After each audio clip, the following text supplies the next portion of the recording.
13 heures, le rendez-vous de l'information sur RTI 1. Bonjour à toutes et à tous. Voici les titres.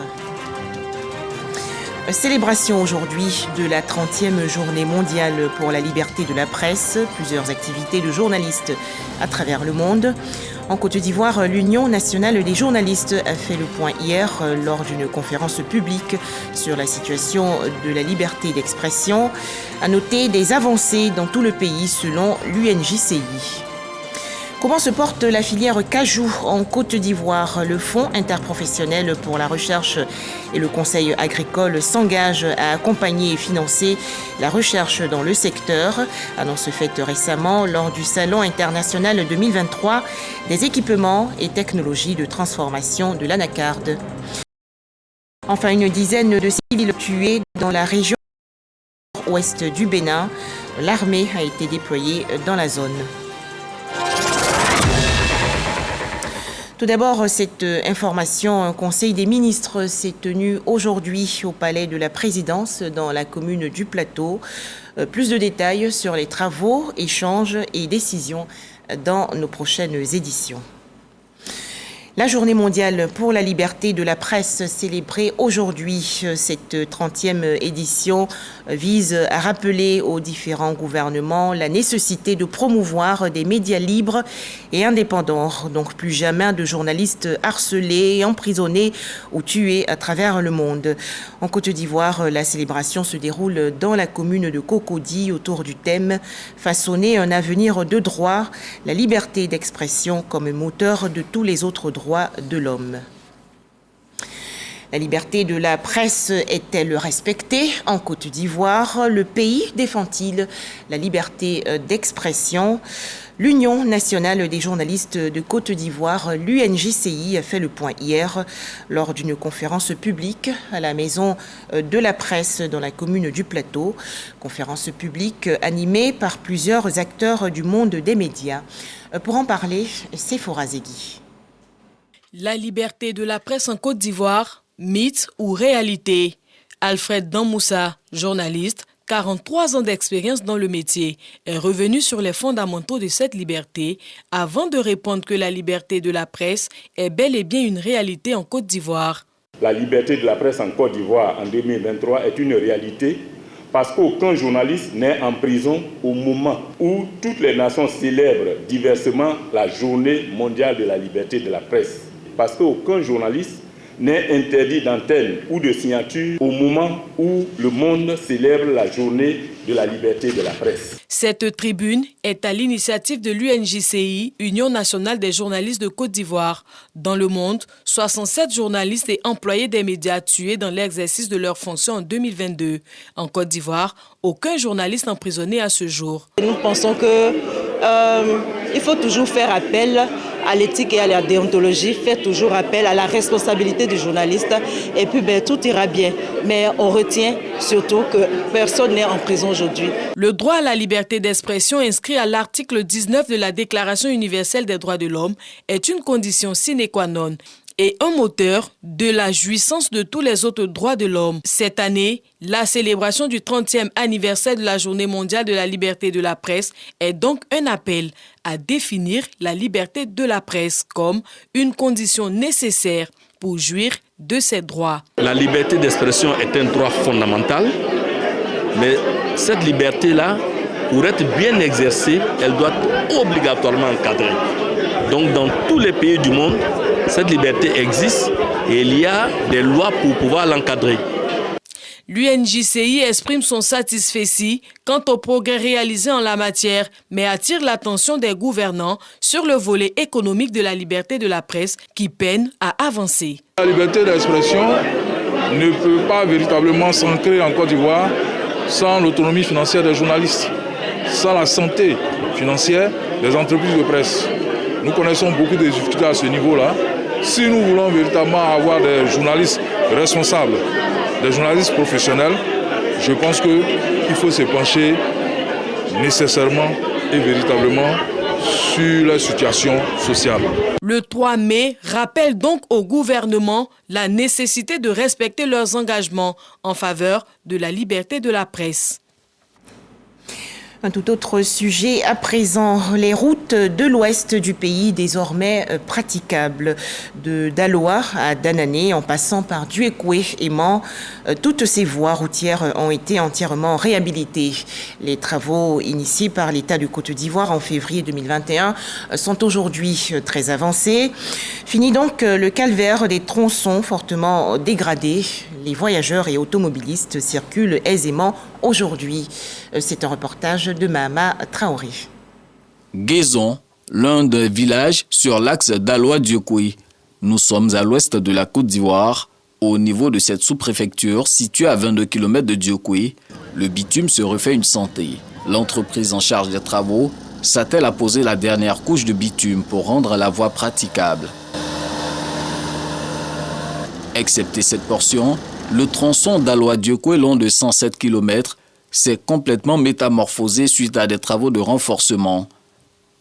Le chantier est achevé à 87%. La route a désormais fière allure depuis quelques mois, comme on peut le constater ici au niveau de la localité de Guessabo.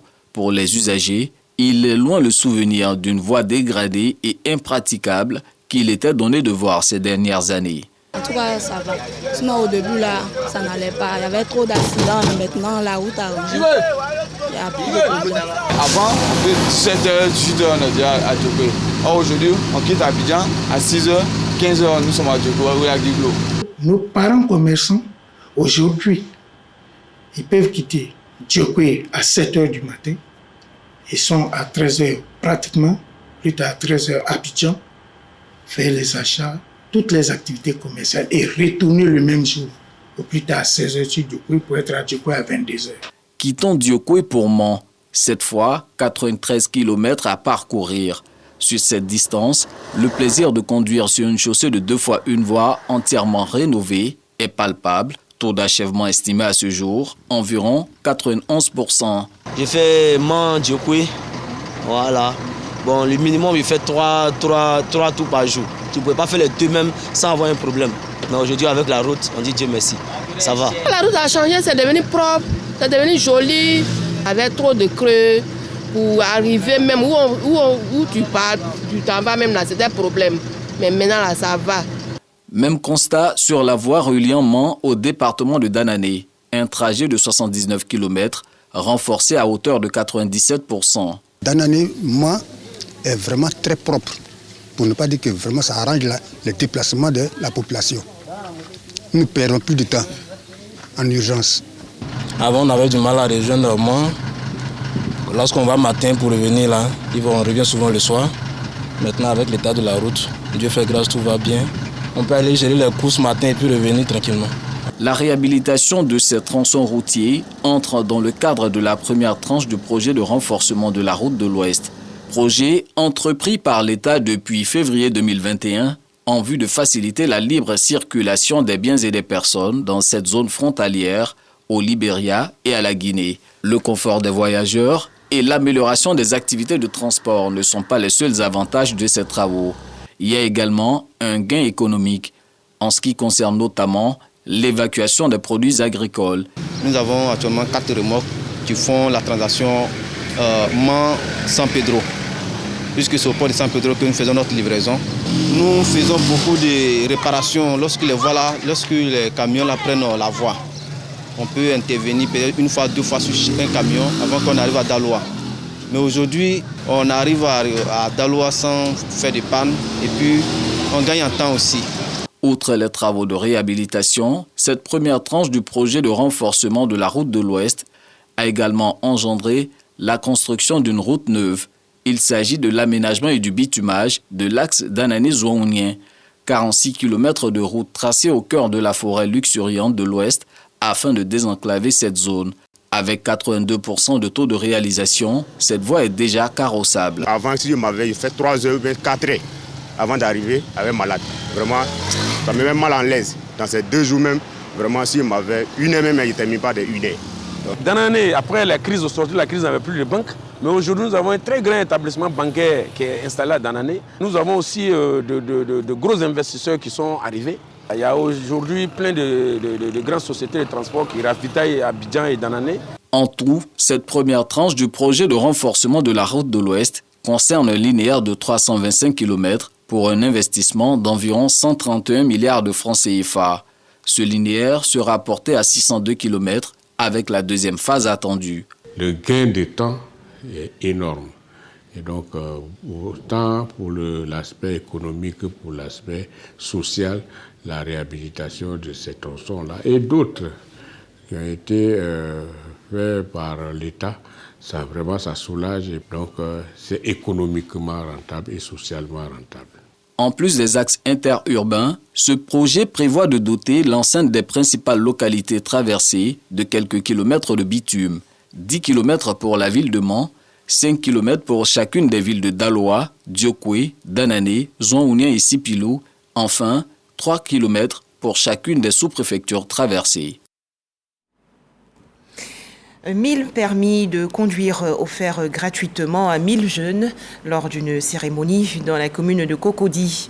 C'est une initiative de la Fondation Égalité.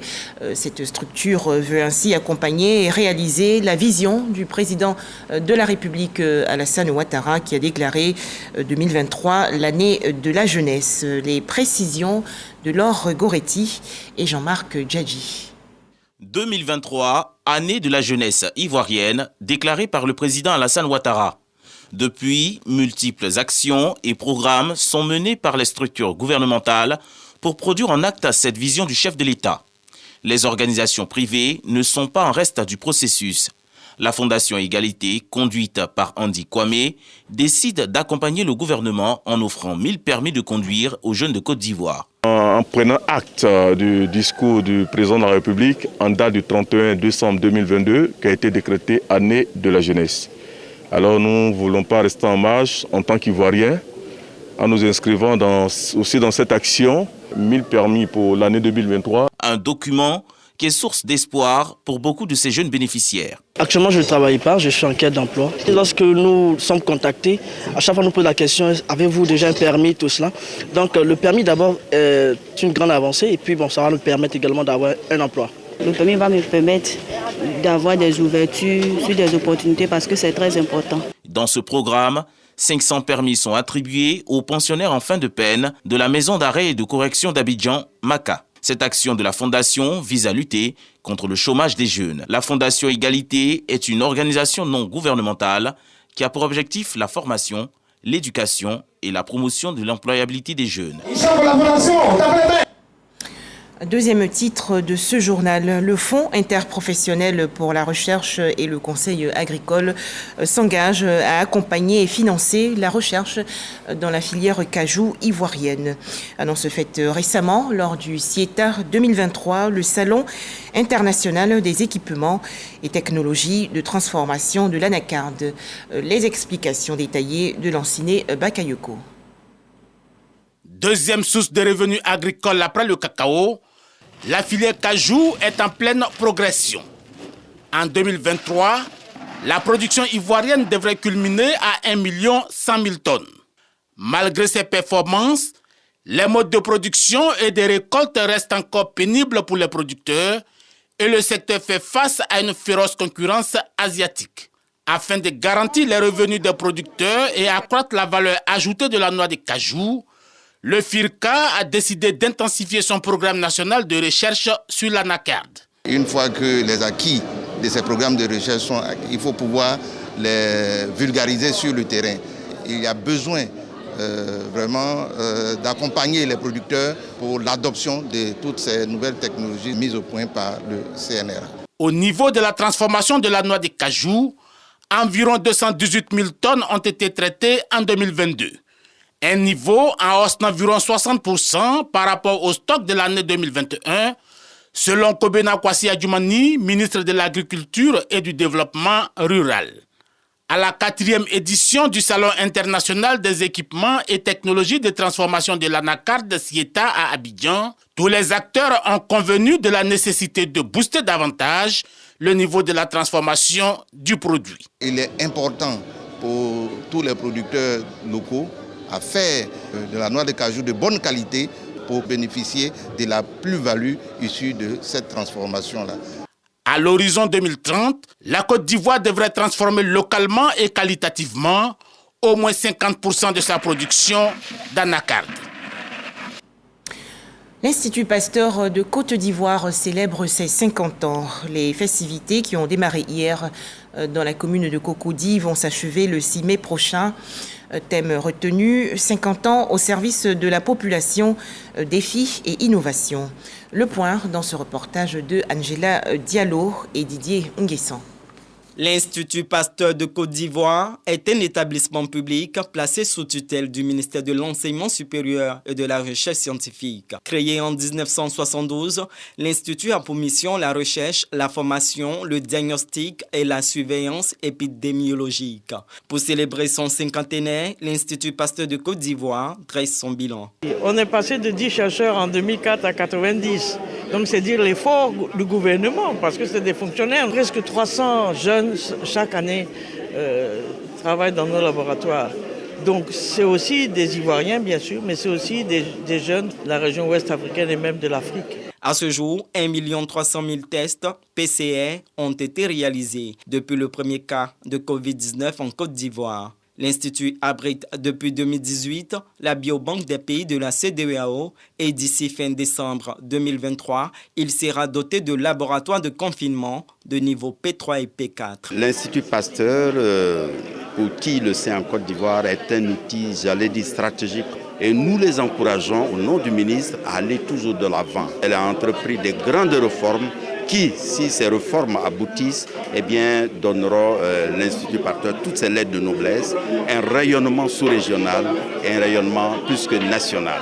Au menu de ces 3 journées de célébration, un colloque scientifique pour présenter les travaux de recherche. Des journées portes ouvertes et sportives sont prévues pour valoriser l'Institut Pasteur de Côte d'Ivoire.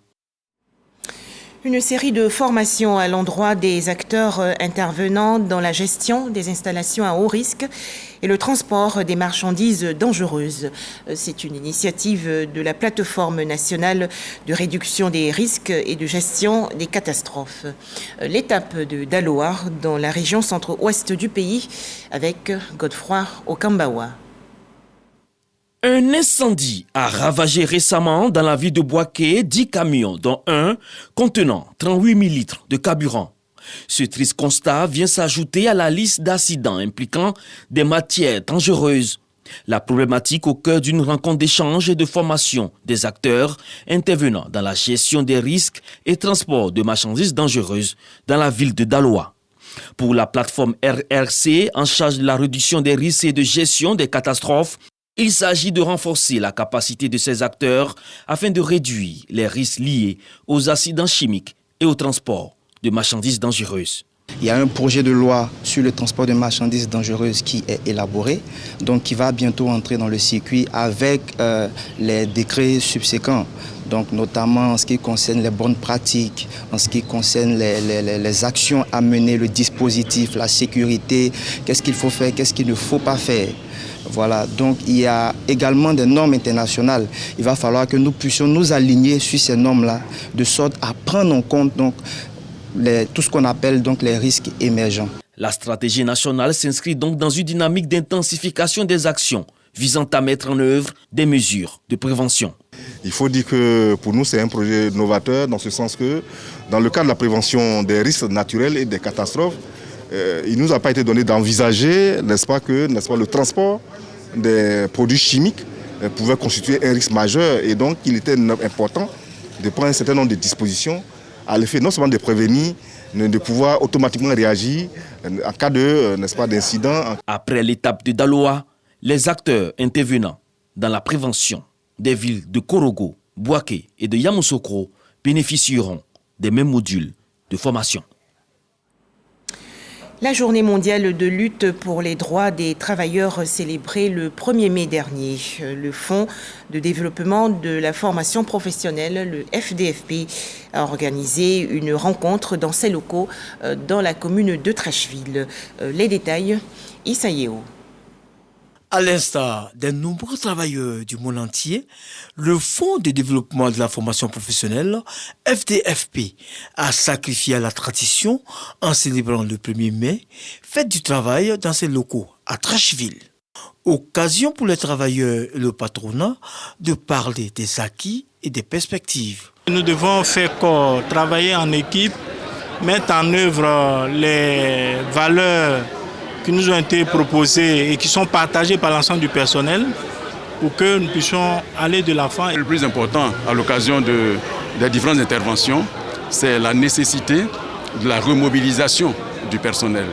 Sa remobilisation pour la grandeur du FDFP, pour les performances importantes attendues du FDFP, pour le repositionnement du FDFP, sa réforme, pour faire en sorte à donner réponse aux différentes problématiques qui sont les nôtres.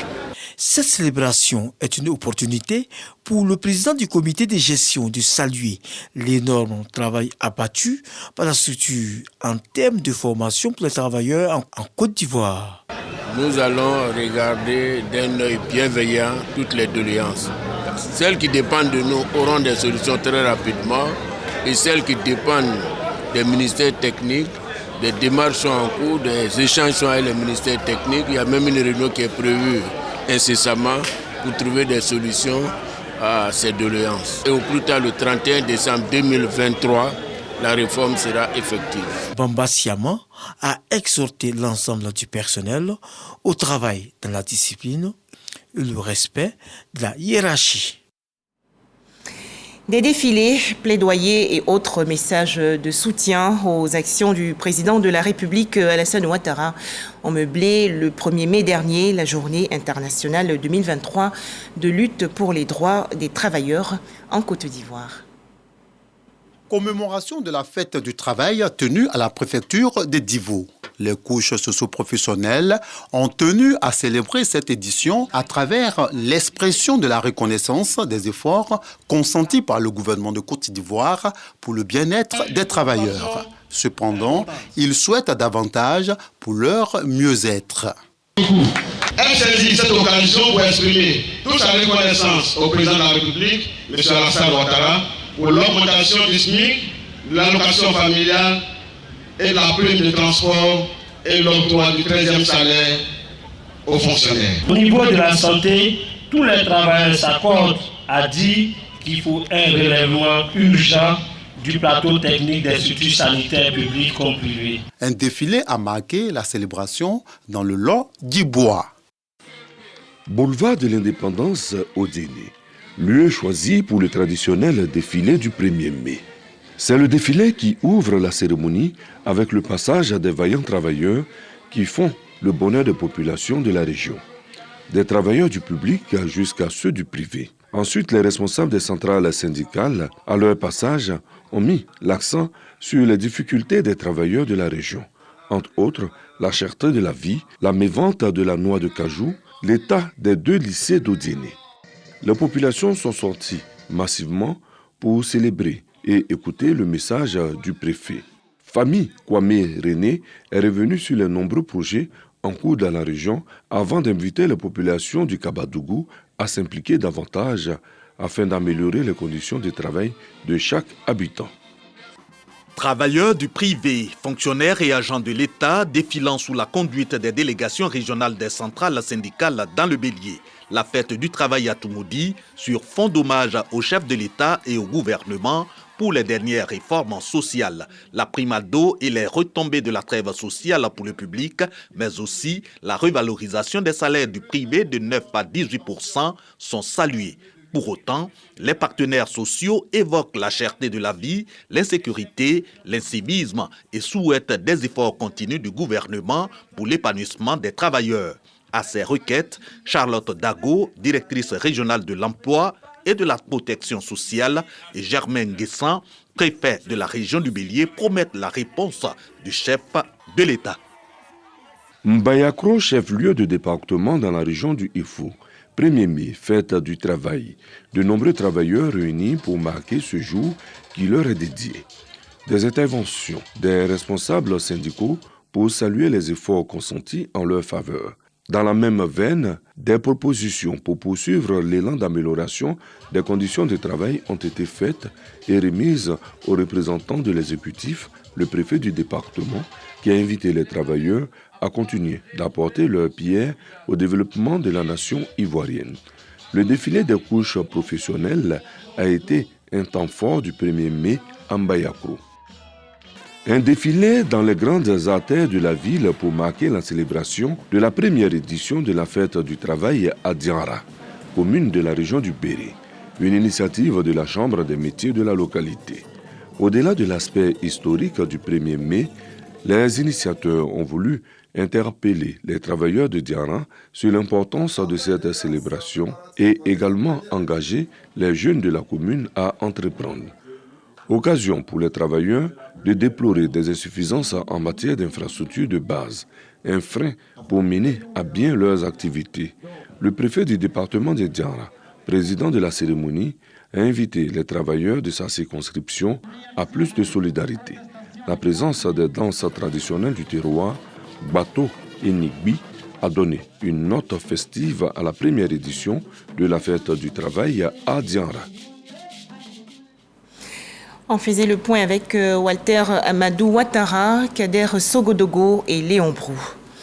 Fête du travail 2023 en Côte d'Ivoire. Comment se sont déroulées les festivités dans les régions sud-est, centre-est et nord-est du pays, notamment dans l'Indénié du Ablin et le Gontougo? Les précisions de Herman Niamia. Centrales syndicales, associations professionnelles et travailleurs de tous les secteurs d'activité réunis à la préfecture des régions d'Abengourou à l'occasion de la célébration de la fête du travail. Cette année, les travailleurs ont reconnu les efforts du gouvernement à leur endroit, mais ils souhaitent qu'il en fasse davantage. Le directeur régional du travail de l'Indénié-Guablin, tout en invitant les travailleurs à demeurer professionnels dans leurs revendications, a exhorté les entreprises à respecter leurs engagements vis-à-vis de leurs employés. On a constaté des difficultés dans ces entreprises.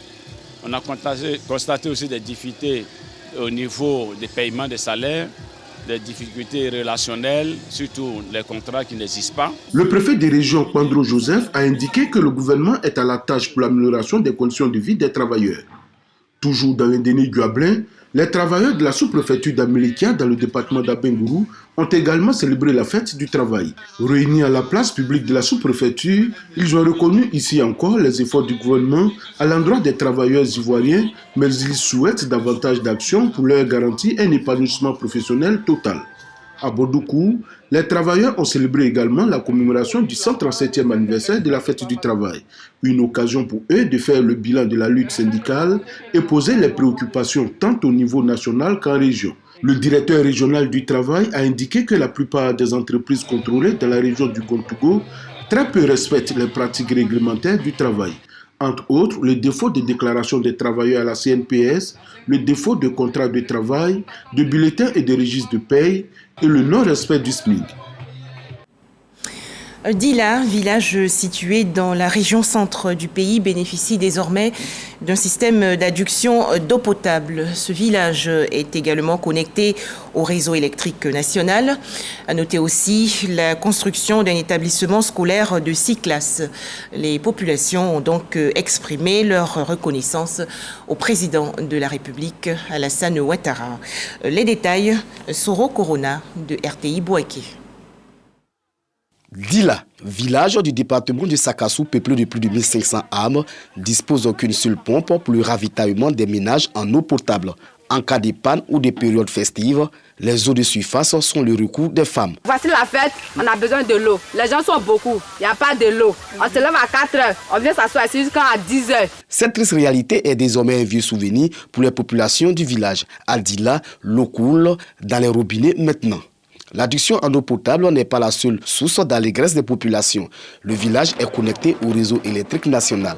Les tout petits de Dila prennent les cours dans les meilleures conditions. Une école primaire de 6 classes avec bureau du directeur, construite par le conseil régional de Gbeke. Ces 3 infrastructures ont changé le quotidien des populations. Aujourd'hui, l'État, avec à sa tête le président Alassane Ouattara, nous a donné en 2019 l'adduction d'eau.